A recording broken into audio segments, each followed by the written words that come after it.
Let me catch my breath.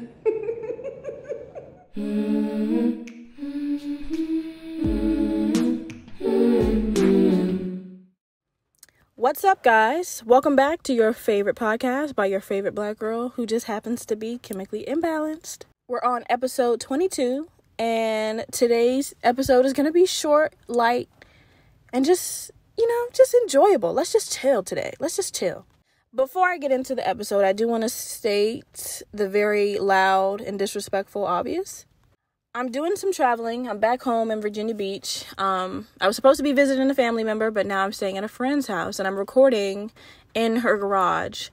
And the rain started to rain ferociously as I hit record. So if in the background of this particular episode you hear some disrespectful thunder and some very heavy raindrops, I'm gonna do my best to edit it out, but if you still hear it, you know your girl tried her best. Don't eat me up too bad. We're just gonna call this one ASMR.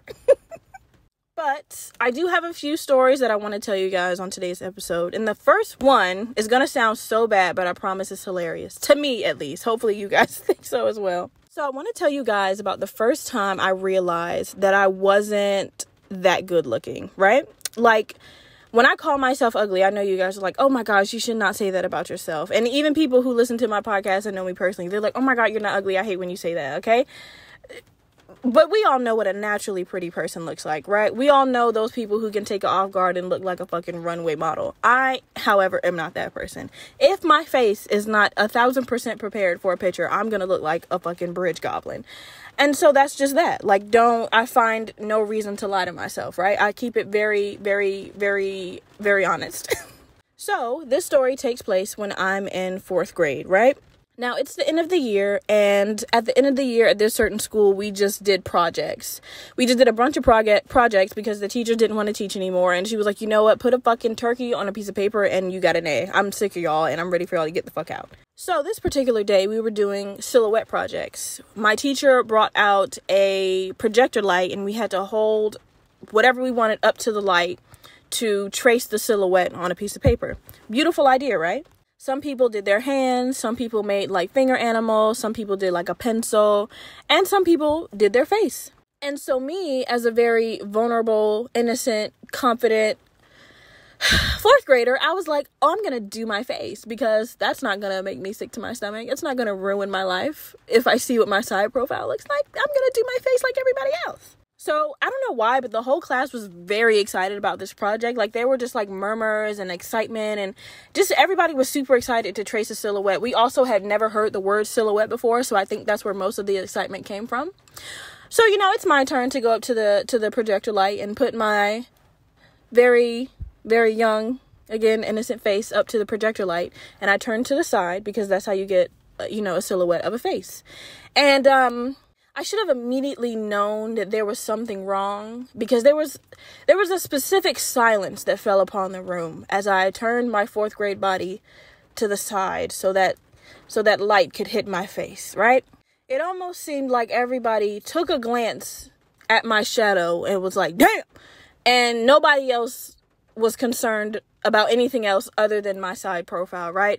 And I'm already a pretty anxious person when I'm around a lot of people. So the fact that everybody was staring at me almost made me piss myself because I was like, either I'm fine as fuck or I look like a fucking donkey. So let's hurry up and move so we can figure out which one it is. So the way we copy our silhouettes onto paper is that my teacher snapped a photo of our shadows and we traced them onto paper, and that was our project for the day, right? So I go and get my picture from the teacher. Again, another red flag I should have noticed because, when she gave everybody else their photo, they lingered, they had a conversation, She gave me to mine quick as fuck. She was like, there you go, have a seat, do it. And me, dumb as fuck, I'm like, okay, I'm just gonna go and copy. Girl, I go to that damn seat, and I turn that picture from upside down and I look at that side profile of my silhouette. Still to this day, I have never been more disgusted in my entire life from seeing that image. I was horrified at how many lumps and the physical unevenness that my side profile was giving. I was like, who the fuck is that? And I was already embarrassed because now I know that the silence that fell upon the classroom when I was up there was not because your girl was up there looking like a snack. It was because I looked like a trash goblin. I wish I could mentally send you guys the image of my side profile that I was a victim to witness that day, and everybody else in that classroom. The way I wanted to rip that paper up so hard. But you know, I'm a pretty old gal. So, you know, this was the early 2000s. You know, my teacher didn't have an iPhone. She was working with one of them, you know, it's the flash. Something's wrong with the flash. She was working with one of them portables. And she was like, it's 32 of y'all. A bitch only got 29 snaps to make. Okay, somebody's not getting one. Okay, and there are no retakes. Whatever you get, bitch, that's what you're fucking drawing. And I was like, oh, that's great. Because I hate me and I hate this picture. So this project's gonna be a fucking ride. And not only did I have to keep looking at this picture because I had to trace it onto the paper, these projects were being hung outside the classroom for everybody in the school to see. And so I traced it. You know, I put my big girl panties on and I traced it. And I don't really know how it's possible, but the tracing came out like 1,000 times worse than the actual picture did. I wanted to absolutely die.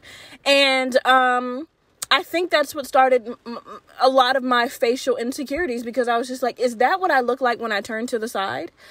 Because I should just never be allowed to turn to the side again. What am I looking at? So, you know, it's safe to say that my neck was stiff as fuck for the rest of that day and probably for the rest of that whole school year. Anytime anybody called my name, my whole body turned to the side. I was like, there's no way anybody's catching that image of me ever again.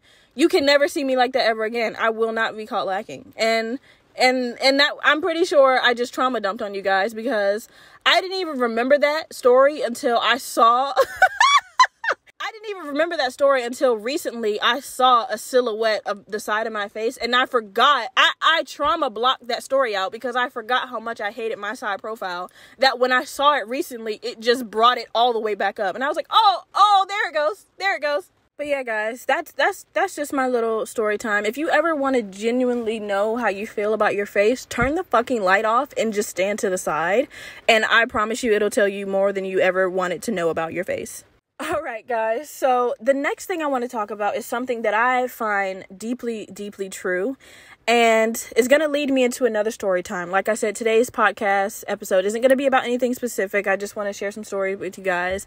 You know, these episodes come out on Sunday. So, you know, this is just going to be one of those episodes that you listen to on a ride to the store, while you're in bed, painting your toenails, doing your hair, doing your makeup, whatever, getting ready to go out somewhere. This is just going to be a chill episode, right?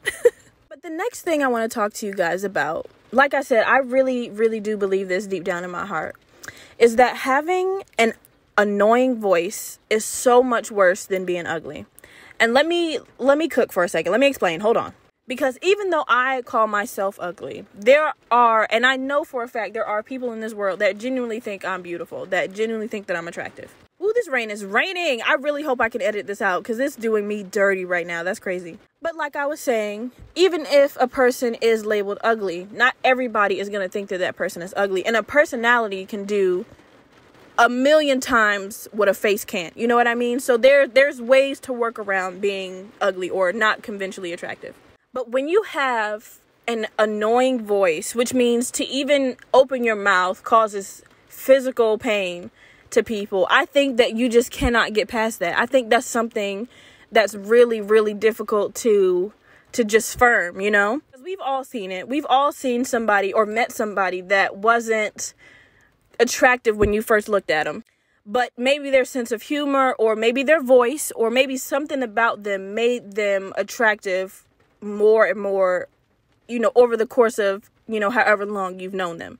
But with a voice that's just unbearable, it kind of does the exact opposite. It kind of takes the face value down so much, because it's just like, I hate when you even breathe, damn near. Like, I can't handle anything that comes out of your mouth, because the sound is making my fucking ears bleed. And I had a short relationship or situationship with someone, and his laugh physically caused me pain, y'all. Like, I'm not even being dramatic. I hated it. And I think I'm one of the funniest people I've ever met in my life. I think I'm pretty hilarious. And I do find joy in making people laugh, because I think that's one of the, few talents that I do have, is being able to make people laugh. When I tell you guys, anytime I was around this man, all of the jokes were on zero. I was giving absolutely nothing. The way I never wanted this man to even halfway smile, because I was so scared that nasty ass laugh was going to come out of his throat. Like, I felt like a victim. I was like, there's no way that you've lived this long with that ugly ass laugh. And I can't even give you guys an example of what the laugh was. It sounded dry and it sounded fake. But even when he was like belly laughing, that sound was the only sound that came out. And I was like, this is disgusting. Like, I can't listen to this anymore. And he was so sweet. He was very attractive. And I was just like, I felt like I was going insane. I was like, I can't listen to that anymore. Like, I cannot be with that for the rest of my life. Like, I have to cut this short, because I hate it. I hate you. I hate everything about this. I can't do it. And I felt so bad about that for so long, because I definitely ended it. Like, I was only talking to him for like 3 months. I was like, I've put up with it longer than I thought I would have. If I'm being honest with you, I was really holding on. And like I said, that was eating me up, because I was just like, damn, you're such a terrible person. Like, you're always talking about being alone, and now you're just pushing people out for stupid ass reasons. I was really just beating myself up about that, until I met a girl who also knew him. And the first thing she said about that man was that his laugh was horrendous. I was like, oh my gosh. All of my guilt, all of the bad things I said about myself for letting him go, just lifted off of me like fucking fairy dust. I was like, oh my God, I'm validated, and that's all I ever wanted to be in life. As soon as she said the word laugh, I was like, yes, oh my gosh, it wasn't just me. Yes, I hand to whoever you believe in, y'all. That was the most disgusting laugh I've ever heard in my life. And usually when you hear the word disgusting, with a laugh, you think that it sounds like wet or like guttural. It was dry. It sounded like he was choking. I was like, ew. I could go on a tangent about this for hours. I'm just going to stop. But y'all, I couldn't. And I feel like having a bad voice and having a bad laugh is such a weird turn off, but it is a turn off. Like, we just can't pretend like it isn't. I want to skip to a new topic. Let me just say this. So, I ask people's like porn categories. It's time to talk about porn, y'all. Welcome to the porn section of the category of the podcast. We got to talk about it. I love to ask people their favorite porn categories. I don't know why. I just find it interesting, because a lot of people watch a lot of shit that you wouldn't expect them to, right? So, the other day, I was asking a coworker what type of porn she liked to watch, and my coworker is gay. She's a masculine gay woman, and I was so surprised to hear that she liked to watch straight porn. And it's because she said that she likes to pretend that she's the guy, right, fucking the girl. And I was like, oh my God, that makes so much sense. I've never heard anybody say that. I was expecting her to agree with me, because I only watch gay porn, right? Now, I'm about to take this car and swerve hard as fuck, okay? So just stay with me. I only watch either girl on girl or guy on guy. I told y'all knew from the first episode, I'm with all the gay shit, all right? At this point, if you're surprised, you shouldn't be, okay? But I specifically cannot watch straight porn, because being a woman who has had sex with a man, I find it so easily to point out when a woman is giving an Oscar-worthy performance. And it's so easy to spot a fake orgasm. It's so easy to hear a fake-ass moan. It just doesn't ever seem like the girl's enjoying it. I'm just like, she is lying to all of us right now. And I don't have a penis to get hard, so I can't get aroused by that. It's just like, she sounds like she's faking it.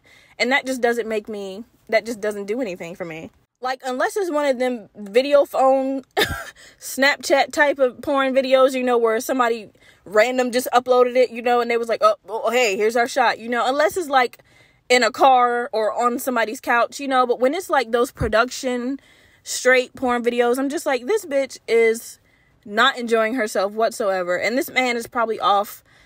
This nigga's probably off 4 blue pills. He probably can't even feel nothing. You know what I mean? I just can't. It doesn't do anything for me. Now, when I watch girl on girl, I get very aroused. I know it's a bunch of straight women listening to this like, this bitch has got to go. I know I'm losing. I can hear the straight women clicking off this episode right now. But just stay with me. Hold on. Now, I'm not even gonna lie.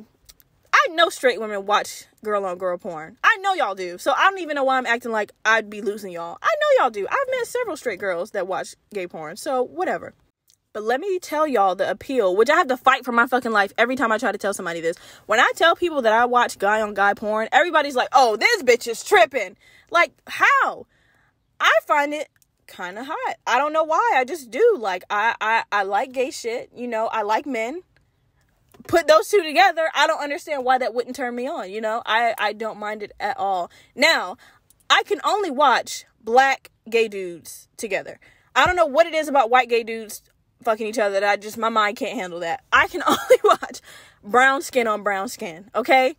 I haven't made it that far into porn yet where I can just watch anybody fuck. I can't do it. You know, I have a very specific type of horny, and only, you know, a very specific type of porn can cure that.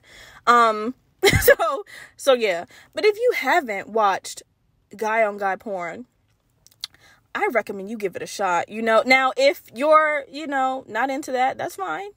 That's fine. That's absolutely okay. But just give it a little watch. Give it like 5 minutes. I promise you're going to feel a little tingle or two. So, you know, I don't know why I'm being so defensive, because anybody that watches porn is, you know, you can tell all of the trauma and arguments I've had of me telling people that I watch guy on guy porn. You can tell that I'm trying to like save myself, but I don't think it's weird at all. And if you've seen a little bit of it, you know, I bet you liked it.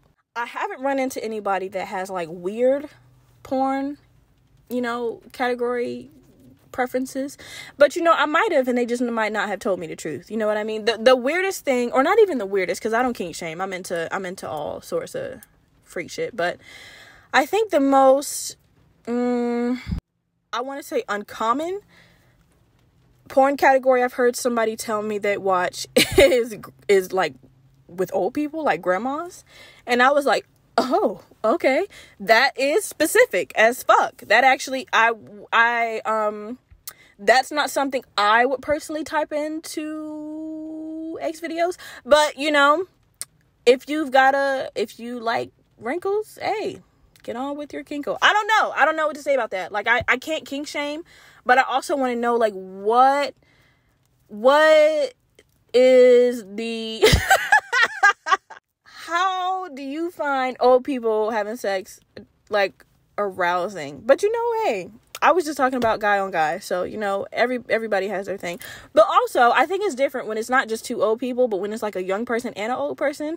I can kind of see, you know, I'm not gonna lie, I can kind of see the excitement in that. But you know, like I said, that's not something I would personally type in.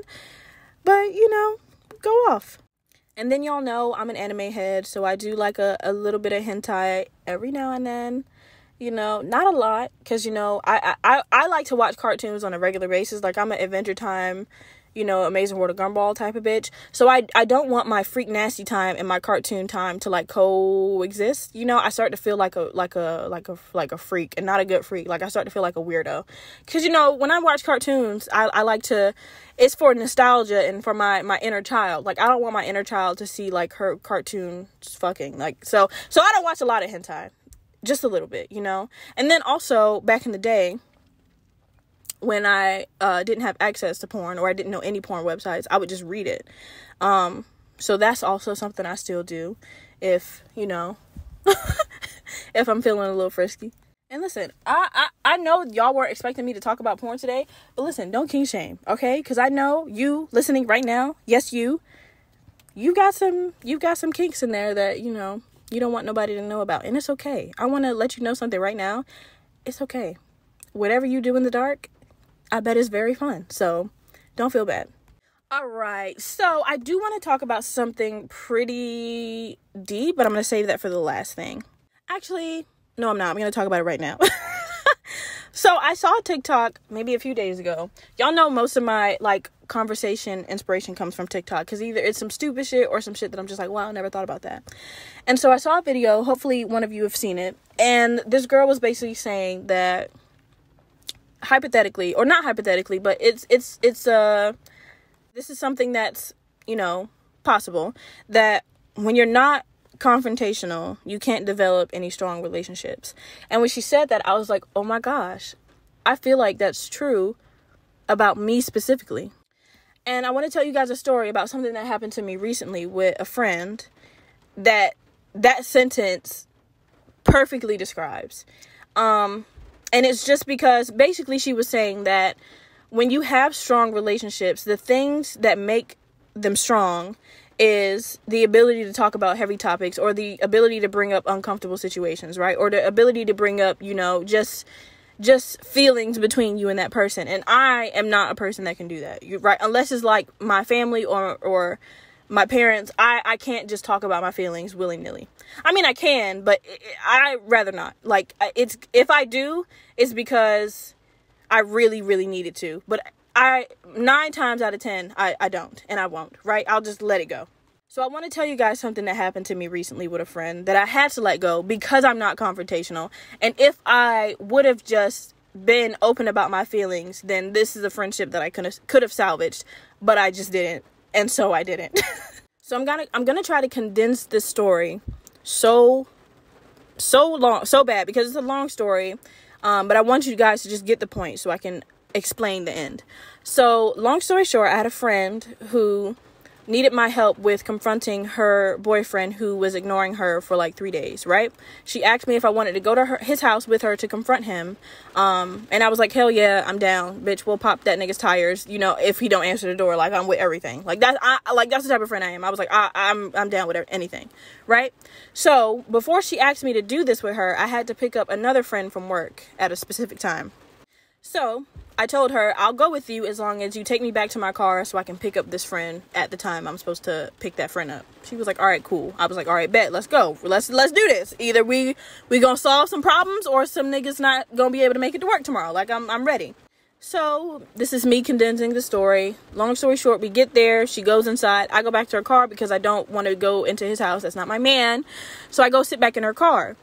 She has me sitting in this car for almost 2 hours.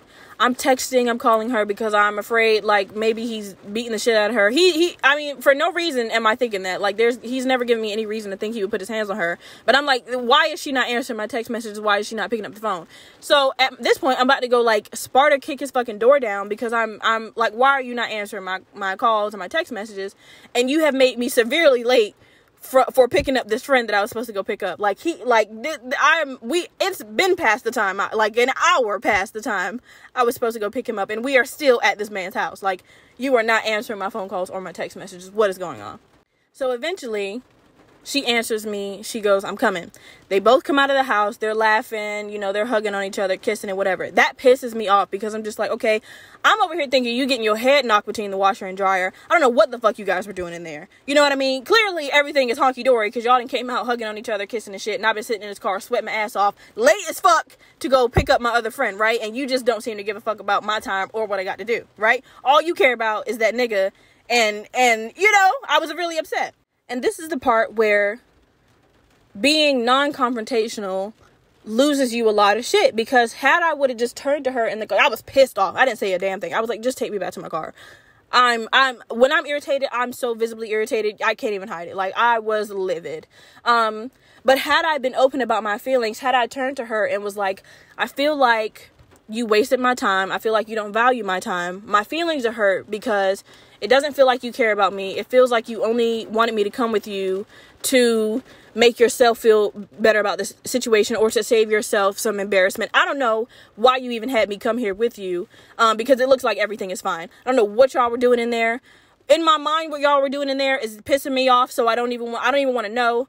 You know, so had I been open about those feelings, that would have been a conversation we would have been able to have. She most likely would apologize. I would have forgave her, and the relationship could have been salvaged. It would have been gang from then on out. But since I'm not able to do that, and I just suppress my feelings so much until I just don't give a fuck about the person anymore, now I lost a friend, right? I don't really care about that part. The only part I care about is me not being able to express my feelings, because I can't sit here and call myself a grown woman and have all of these grown woman, conversations and thought pieces if I can't do something as simply as express my feelings to someone who I consider a friend. You know what I mean? And I want you guys to tell me what you think about that, because even though I know I am in the right for being upset, anybody would be upset about that. I just want to know I know what I could have said. I could have said exactly what I said. Like, you wasted my time. I feel like, my time isn't valuable, but I want to know, would you guys have also done that, or would have just festered in the madness? Like, would you have just went on with your day just like I did? Or when you were in the car, would you have turned to her and be like, this is why I'm upset. You did this. You can't do this shit anymore. Like, because I really need to do that. And a lot of my failed relationships are based on me not being confrontational. Like, if I just told people how they made me feel, a part of me is thinking that they would apologize and we just move on. But sometimes, sometimes that's not the case. I love how it stops raining and it allows me to get a full story and a half out, and then the thunder just cracks on. Like, the disrespect in Mother Nature today is outstanding. All right, guys, last thing, and then I'm going to wrap it up. I do want to talk to you guys. I feel like I always find a way to talk about children, even though I plan on having none, and I have none now. But since I am like the poster child for how not to raise a child, I feel like if I ever did have a child, my child would be the best person on earth, because I just know I just know how to not treat a person, and I would not treat my child like this. But let me tell you what I've been thinking about lately. So we all know what child support is, right? In my personal opinion, I think child support should be, and this would create so much generational wealth if child support was this thing that I wish it was in my brain. I think child support should be a thing mandatory by law for both of the parents to put a certain amount of money into a bank account that they cannot withdraw from. They have to put a certain amount of money every month of this child's life. Like I said, untouchable money. They can't withdraw. They can't move around. They can't touch anything. And it should be in that child's name. And it should be given to that child at 18. And whatever the child decides to do with that money is their prerogative. That is what my idea of child support would be if I was ever in charge of any of this shit. The fact that, the government only pays for WIC and stuff like that. And sometimes you can't even get certain things with WIC. There isn't a lot of financial support when it comes to being a parent, Some people have more than others, because I know you get certain amounts of money the more kids you have. But even still, the basic necessities of having children these days is so fucking expensive. And so I think that, so you don't have a child in poverty, and then that child is forced to grow up in poverty as well. I think the best thing would be for child support to be that pot of money that is just for that child to do, whether they want to go to college, they want to start a business, they want to do whatever the fuck they want to do with that money. And if they decide to raise the age from 18 to 21, whatever, that's the government's. But I feel like that would be so helpful to just growing up in general as a child, just to know that you have some sort of financial safety, or to know that as soon as you become of age, you have this financial support to go to school. You have this financial support to start this business. You have this financial support to just take care of yourself and not have to worry about the minute you get out of your parents', responsibility, you're just flat broke. Like, the minute you have to start taking care of yourself, you have absolutely nothing. And that's just how it is these days. People are still living with their parents up until they're, 30, because they have nothing. And it's so hard to get something nowadays because everything is so fucking expensive. So I don't know. What do you guys feel about that? I just feel like child support, those two words together, they don't mean the thing that they should mean these days. The fact that it's put on the mother alone or the father alone is crazy. I think it should be both of the parents, whether it's $500 a month, $200 a month. Every goddamn month until that child turns 18 or 21. Do y'all know how much financial security that would be for that person? And that's just that goes on for forever. Your child, your child, your child, your child. Everybody would grow up with even a little bit of financial stability. I just feel like that would just be so nice. But I'm not in charge of anything. I'm not part of the, I can only think these thoughts. But it amazes me that nobody else has thought of this, because it's just like that. To me, in my brain, that's something that would so obviously cure so much, like, of generational trauma, generational, poorness. Like, it would just cure so much. And I think it would honestly raise better people, because, the poverty line is in the fucking ocean. Like, that shit is way down in there. I don't know, y'all. That's just something that I've been thinking about. Let me know what you guys think about that. Okay, guys, that's the end of the episode. Please don't forget to like, comment, and subscribe. We are on YouTube, Spotify, Apple Podcasts, and your girl's on TikTok. Let's make this podcast the podcast. Okay, y'all? I want to hear you talk about it in the streets. 5 stars if you're feeling frisky, and 5 stars even if you're not. All the beautiful music in this episode is by the amazing Zoe Marie. Zoe's music can be found on all streaming platforms, so please go listen and love it just like I do. And I'll see you guys in the next episode.